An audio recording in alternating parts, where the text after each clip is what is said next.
It's Monday. You know what that means.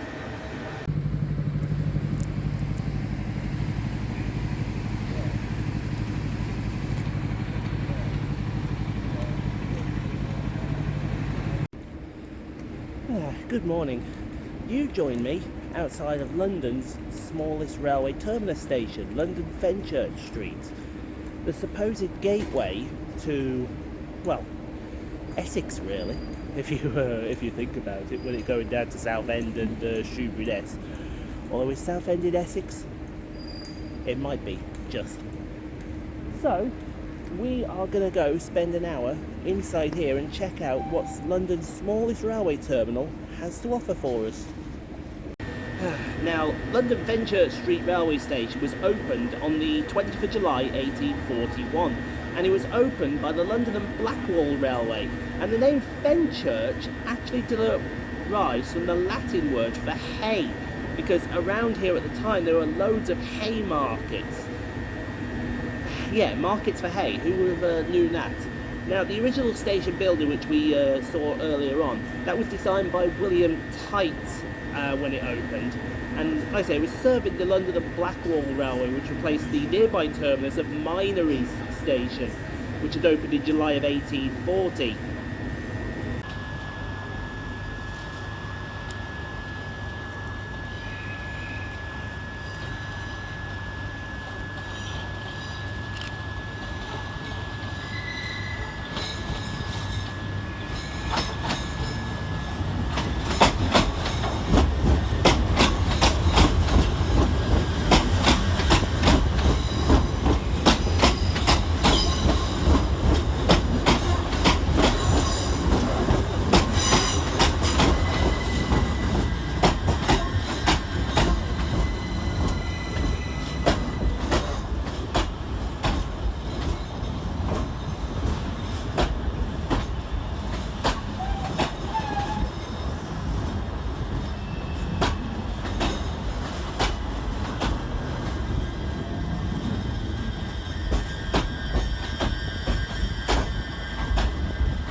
When the London and Blackwall Extension Railway opened on the 2nd of April 1849, services then were extended through to Bow and Bromley. Some went to Victoria Park, some went to Bow. There was an interchange which actually existed with the Eastern Counties Railway for Bishopgate at the time.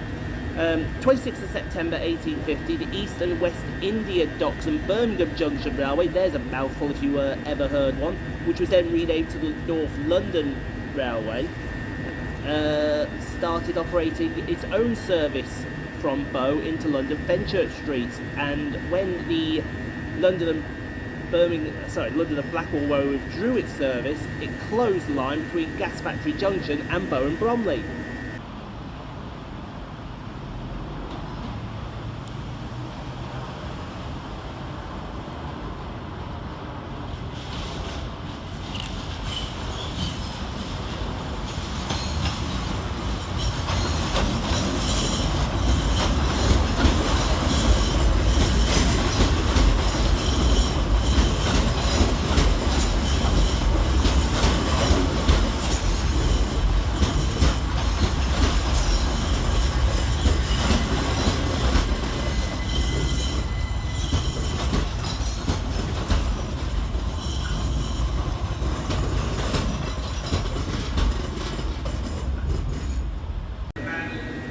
Now, when income reduced at Blackwall, the Eastern Counties Railway decided it was the perfect time to align with the London and Blackwall Railway to form the London, Tilbury and Southend Railway from Tilbury through to Forest Gate Junction.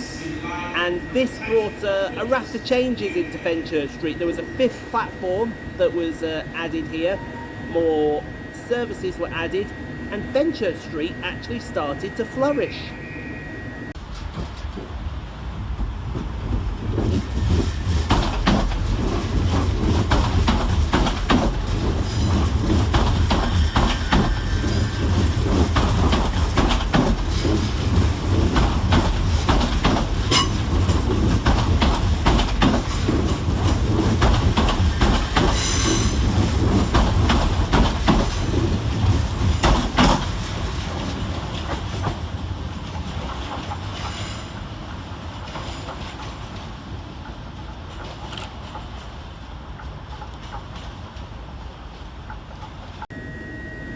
However, it was then that the Great Eastern Railway started to get a stranglehold on the railways, and when the 1860s came around, East Anglia was in dire straits.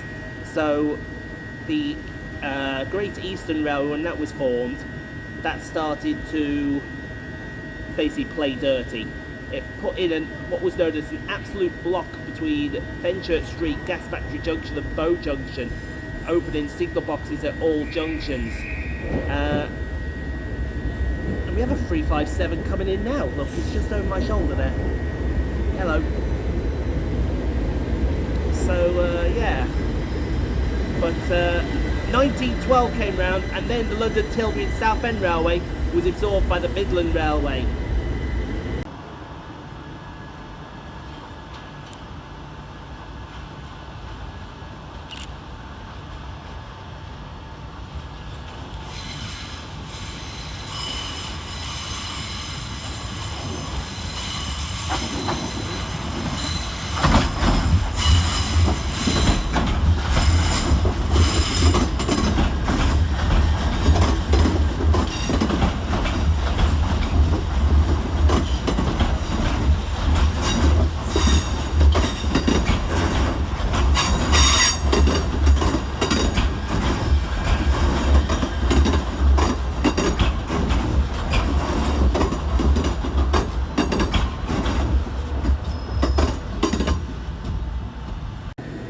However, the Midland Railway, they didn't last very long, and in 1923 control of Fenchurch Street passed over to London Midland and Scottish Railway, where they took over operations for the Midland Railway, and the Great Eastern services were taken over by the London North Eastern Railway.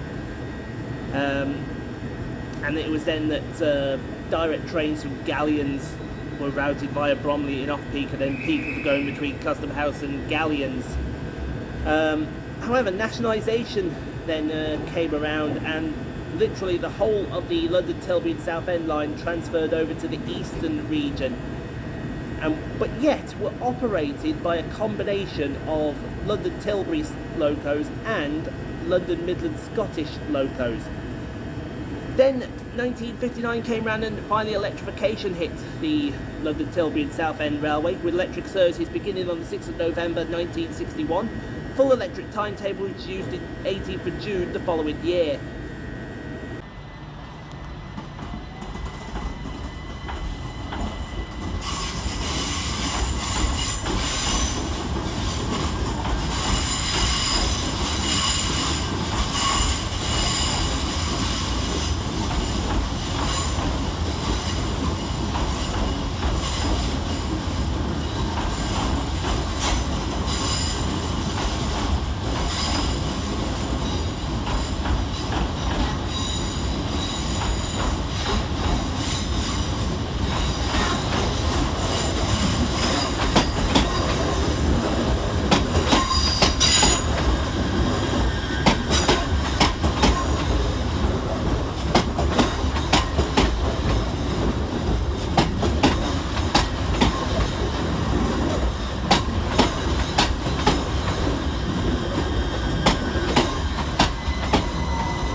Now this terminus station is actually an anomaly because it doesn't have a underground connection. No underground line calls at London Fenchurch Street. It was supposed to have an underground service though.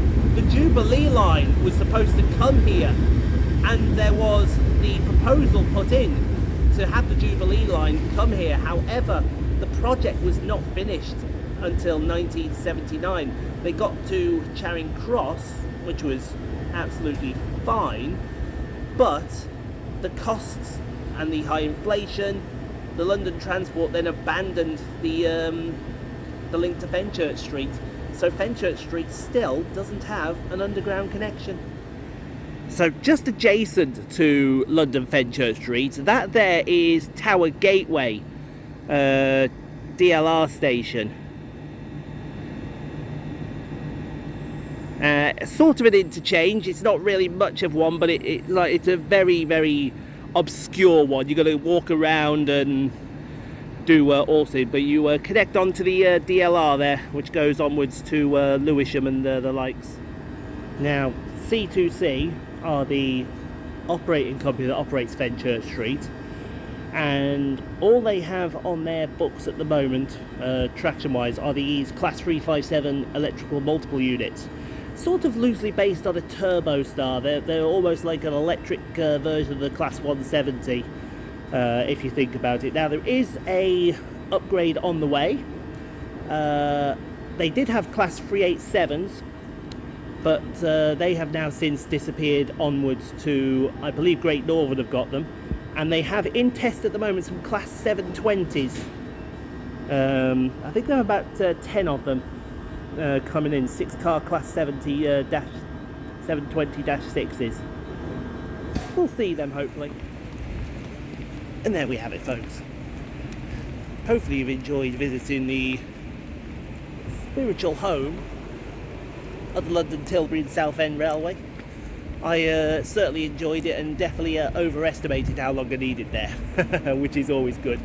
Anyway, we're going to head off now to concentrate on the next section of stations that we're doing. So if you liked what you saw, don't forget to hit the like button, hit subscribe as well, to get updated for more content. And next up, we're about to head into the 7th circle of hell, because we're going to the southeastern triangle. Cannon Street, Charing Cross and Waterloo East. Oh, this is not going to be good. Anyway. Kick back and reminisce, thinking about the dumb shit I did. Growing up, maybe a bitch, but I keep on going cause I know I can do this. I was born a baby.